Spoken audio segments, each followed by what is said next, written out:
John F. Kennedy established the United States Peace Corps. The mission? To send enthusiastic Americans to developing nations around the world. 34 years ago, today, I answered the call and joined the Peace Corps to serve as a math teacher in Swaziland, Africa.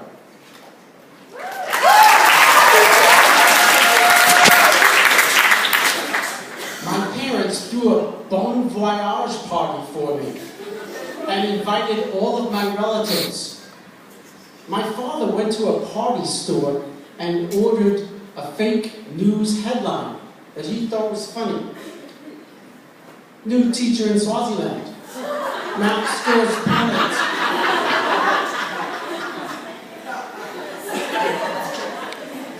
We had training for 11 weeks. Siswati lessons were 5 hours. We became quite proficient. For 1 week, we lived with a host family. Everybody in Swaziland speaks English because they learn it in school, but our host families were told, only speak Siswati to us. We also had 1 week of practice teaching. Overall, our training was outstanding. Should you ever find yourself in Swaziland, I've got some handy phrases for you. I'll say each one twice. Sawubona means hello. Sawubona. Sawubona. Great job. Now, there's an alternative to Sawubona, and it's Ita. The accent is on the second syllable. Ita. Ita. You only say that to somebody who's cool. It means dude. Hamba gafle means goodbye. Hamba gafle. Hamba gafle. Nobody ever says hamba gafle. Instead, they say pata emaswidi. Pata emaswidi. That means bring back some candy. And just so you know, the Swazis love candy. Okay, I learned many useful phrases while riding buses. Une manga. Une manga must be said with anger. Une manga. Une manga. It means you're lying. Sutelani. It's a question, it's also an accusation. And when you say it, you have to say it like you're really annoyed. Sutelane. Sutelane. It means, why did you fart?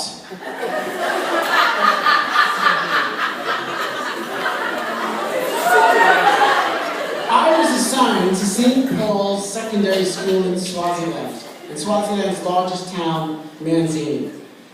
There were 300 students, grades 10 through 12. Sorry, grades 8 through 10, and we had 18 teachers. I was the Mlungu, meaning the white guy.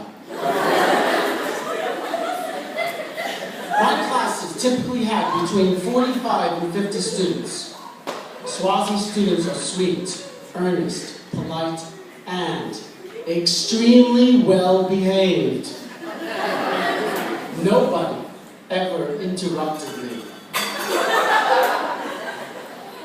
Students take math, science, English, history, geography, Siswati, agriculture, religious knowledge, home economics, or technical drawing and woodworking.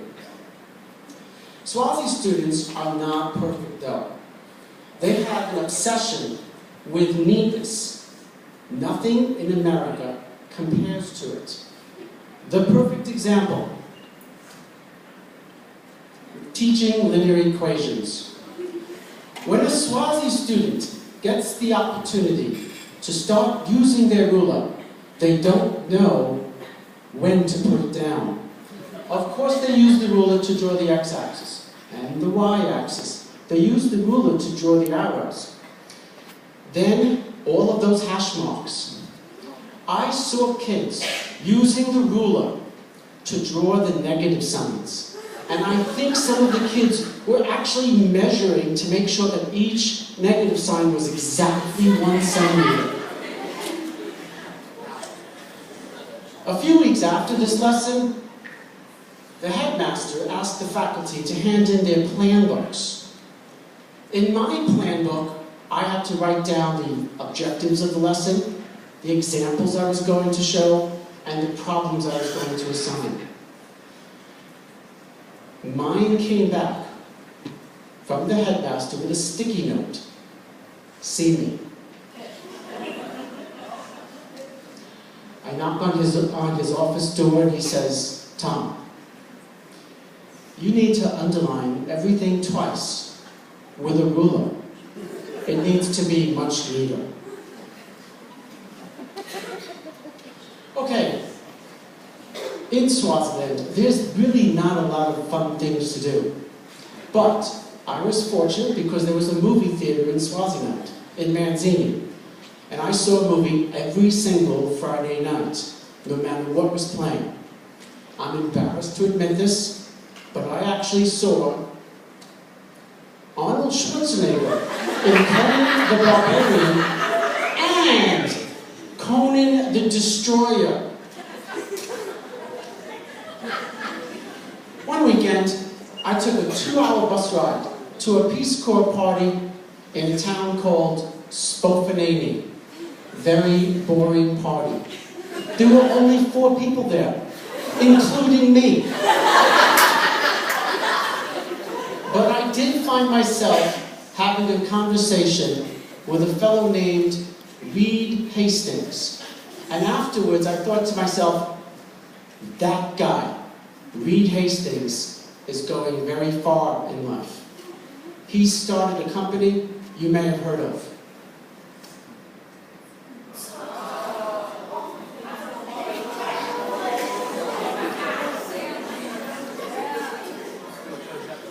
As I said, I was the only Umlungu at St. Paul's, but I was embraced and welcomed into the community. I was expected to attend all parties, weddings, and funerals. To show the strength of this community, I have to tell you this sad story. A student named Donald came into the faculty room at 7:30 to report that his younger brother, Welcome, died. The nurses told the family that he had a weak heart. It's very likely that Welcome never saw a doctor. Swazi hospitals are not well staffed. 5 minutes later, the headmaster breaks the news at morning assembly. He says, classes are canceled, but first we're going to pay our respects to the family. We walked down a dirt road and then a narrow path for 20 minutes to the family house. The faculty sat on the floor of the main room. The front door was open. The students stood outside singing the Swazi traditional funeral song. It's sung low and very softly. When they're done, they start over again. The headmaster was trying to comfort the mother. We actually never saw her. She was in the next room, crying hysterically. Asitandaze, the headmaster said, let us pray. I don't remember what else he said, but I looked around and all the female teachers were crying and the male teachers were trying not to. And when I got home, that's when I cried. Okay, back to school life. The most important thing at St. Paul's was the junior certificate exam. Across the nation, all 10th grade students must pass 5 national subject exams. If they don't pass, their schooling ends. In the faculty room, there was a bulletin board with the JC exam results for each subject for the 15 years the school was in existence. I scrutinized it all the time. In math, the most number of A's in any one year was just 1. At the end of my first year, my students got 2 A's.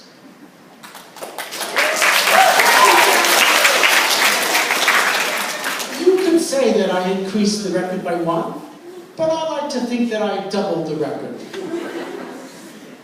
At the end of my second year, my students got 5 A's.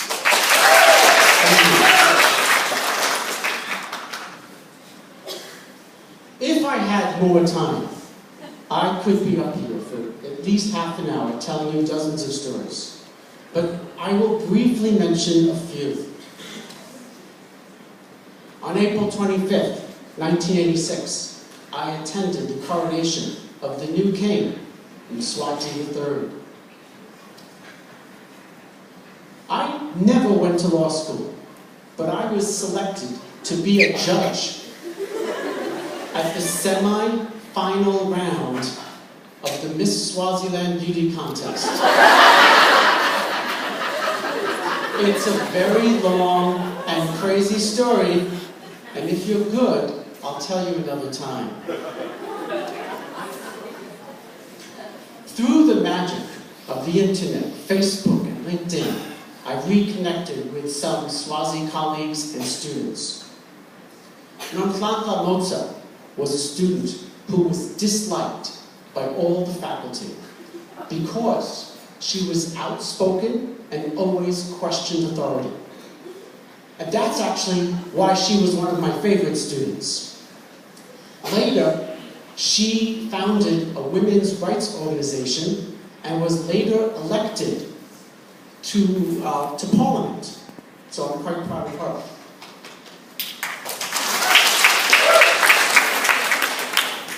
Some final thoughts. First, joining the Peace Corps was unquestionably the toughest job I ever loved. Career-wise, it was the most meaningful 2.5 years of my life. Second, I realized that I should continue teaching math. Finally, the true purpose of this talk is to plant some seeds. I'm hoping that some of you will join the Peace Corps. And if you do,